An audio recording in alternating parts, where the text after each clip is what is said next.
Diary হাতে নিতেই লাবণ্য অসুস্থ হয়ে পড়ল এবং সেটা সঙ্গে সঙ্গে গিয়ে সোনাকে জানালো যে দিদি, আমি এই ডায়েরিটা হাতে নেওয়ার পরই কেন অসুস্থ হয়ে গেলাম।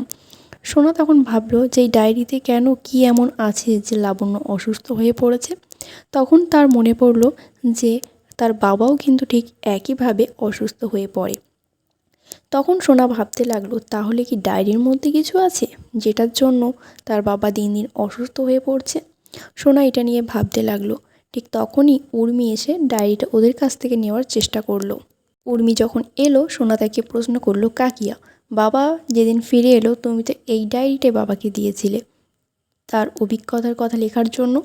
তারপরেই তো অসুস্থ হয়ে পড়লো আমার বাবা। তাহলে কি তুমি কি দিন দিন আমার বাবাকে অসুস্থ করে ফেলেছো? এই ডায়েরির মাধ্যমে কি মিশিয়েছো? এই ডায়েরিতে কি এমন ওষুধ দিয়েছো? তুমি যদি না বলো আমি কিন্তু বাড়ির সবাইকে জানাবো। এদিকে লাবণ্য সে দীপকে জানিয়ে দেয় যে এই ব্যাপারটা ঘটে গেছে, মানে তার মা ডায়েরিতে কিছু একটা ওষুধ মিশিয়ে রেখেছে যার জন্য সূর্য কিন্তু অসুস্থ হয়ে পড়ছে। এটা জানার পর দীপ তার মাকে গিয়ে সরাসরি প্রশ্ন করে এবং উর্মি কোনো উত্তর দিতে পারে না।